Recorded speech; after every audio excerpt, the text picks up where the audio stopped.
देश में अब विरोध प्रदर्शन भी राजनीति का एक नया हथियार बन चुके हैं। और क्या कॉकरोच जनता पार्टी को बीजेपी की बी टीम के तौर पर अब सेट किया जा रहा है, बताएंगे आपको आज की इस पूरी खबर में।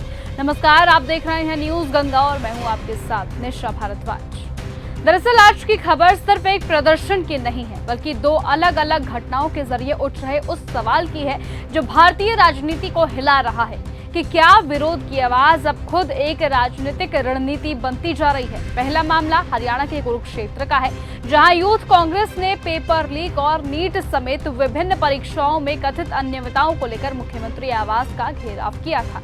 और इसी दौरान माहौल अचानक से तनावपूर्ण हो गया जब प्रदर्शनकारी बैरिकेड्स तोड़ने की कोशिश करने लगे। हालातों को काबू में करने के लिए पुलिस ने वाटर कैनन का इस्तेमाल किया।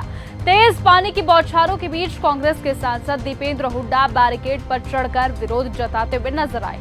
कांग्रेस का ये आरोप है कि सरकार युवाओं के भविष्य के साथ खिलवाड़ कर रही है और जवाबदेही से भाग रही है।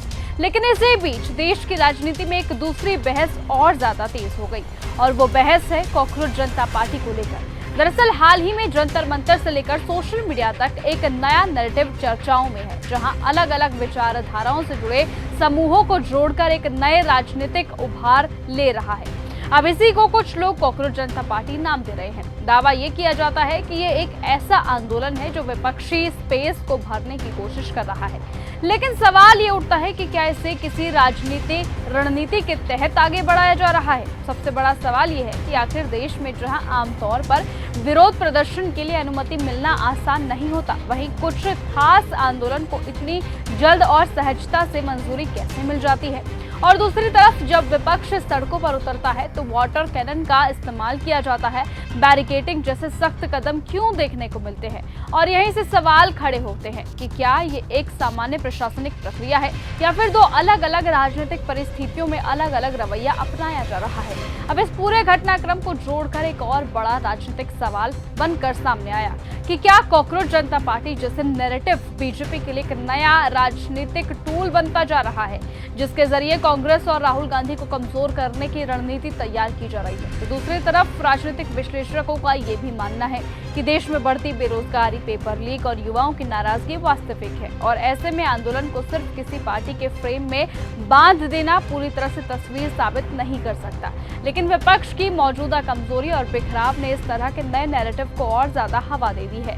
यही वजह है कि अब ये बहस सिर्फ प्रदर्शन या फिर विरोध की नहीं रही, बल्कि ये सत्ता बनाम विपक्ष के बीच एक बड़े राजनीतिक संदेश की लड़ाई बन चुकी है। तो कुल मिलाकर सवाल साफ है कि क्या देश में एक नया राजनीतिक प्रयोग शुरू हो चुका है, जहां कॉकरोच जनता पार्टी जैसे नाम भविष्य की राजनीति का हिस्सा बन सकते हैं, या फिर ये सिर्फ मौजूदा सत्ता को और विपक्ष के लिए चल रही नए नैरेटिव को और साथ ही साथ जंग को आगे भड़काने वाली बात है। देखने वाली बात होगी कि जिस तरीके से सोशल मीडिया पर कॉकरोच जनता पार्टी को बीजेपी की बी टीम कहा जा रहा है, देखने वाली बात अब ये होगी कि क्या सचमुच कॉकरोच जनता पार्टी बीजेपी के लिए बी टीम है।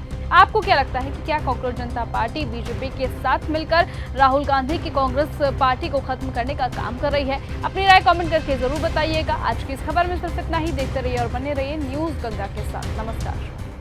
अगर आपको ये हमारा वीडियो पसंद आया हो तो इसे लाइक और शेयर करना बिल्कुल ना भूलें। साथ ही हमारे चैनल न्यूज गंगा को सब्सक्राइब और फॉलो जरूर करें ताकि देश और दुनिया की हर बड़ी खबर आप तक सबसे पहले पहुंचे।